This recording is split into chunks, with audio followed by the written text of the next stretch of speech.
نبی صلی اللہ علیہ وسلم سے کے ہاتھ پہ دو طرح کی بیعت ہوتی تھی، ایک جہاد کی بیعت ہوتی تھی، ایک اصلاح کی بیعت ہوتی تھی۔ جہاد کی بیعت کا بھی قرآن میں ذکر، اور ایک اعمال کی بیعت۔ اعمال کی بیعت کیا؟ یا ایھا النبی اذا جاءک المؤمنات یبایعنک، اے نبی جب آپ کے ہاتھ پہ مومن عورتیں آ کے بیعت کریں، علی اللہ یشرکن باللہ شیئا، اعمال پہ بیعت ہو رہی ہے۔ نمبر ایک، اللہ کے ساتھ شریک نہیں کریں گی، لا یسرقنا، چوری نہیں کریں گی، لا یزنینا، زنا نہیں کریں گی، ولا یاتینا ببہتان یفترینہ بین ایدیہن وارجلہن، کسی پر بہتان نہیں لگائیں گی، ولا یعصینک فی معروف، کسی شرعی حکم میں آپ کی مخالفت نہیں کریں گی، فبایعہن، تو آپ ان کو بیعت کر لیا کریں۔ تو صحابہ کس سے ہاتھ پہ بیعت ہوتے تھے؟ بولیں، نبی کے ہاتھ پہ۔ یہ بیعت جہاد کی بھی ہوتی تھی اور اعمال کی بھی ہوتی تھی۔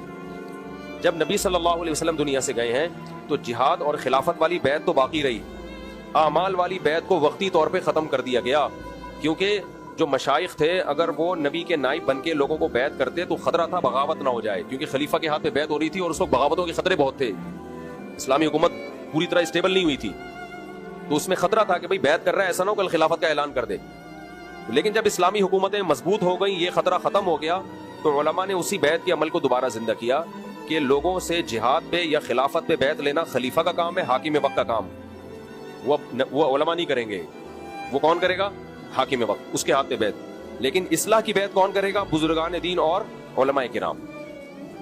تو یہ سلسلہ اس وقت سے چلتا آ رہا ہے، اب تک امت میں زندہ ہے کہ علماء پھر وہ اجازت دیتے تھے کہ ہمارے بعد اس کے ہاتھ پہ بیعت کر سکتے ہو، ان کو لگتا تھا کہ یہ نیک ہے تو یہ اصلاح بھی کر سکتا ہے تو اس کے ہاتھ پہ۔ تو یہ سلسلہ، اس میں فراڈی بھی بہت آئے، دو نمبر پیر بھی بہت آئے اس میں، لیکن ایسا نہیں ہے کہ سارے ہی غلط ہو گئے۔ تو یہ سلسلہ اب تک ہے۔ میں بیعت تھا حضرت مفتی رشید احمد صاحب رحمہ اللہ سے، اگر میں ان سے بیعت نہ ہوتا تو جو ٹوٹی پھوٹی خدمت اللہ دین کی مجھ سے لے رہا ہے یہ سوال ہی پیدا نہیں ہوتا تھا، خود بھی گمراہ ہوتا، آپ کو بھی گمراہ کر دیتا میں۔ تو حضرت مفتی رشید احمد صاحب بیعت تھے مولانا عبد الغنی پھول پوری سے، وہ بیعت تھے مولانا شرف علی تھانوی سے، یہ سلسلہ حاجی امداد اللہ مہاجر مکی سے ہوتا ہوتا ہوتا ہوتا بہت پیچھے تک جاتا ہے یہ۔ تو یہ اس وقت وہاں تک جاتا ہے جب مشائخ نے اس بیعت کے عمل کو زندہ کیا تھا۔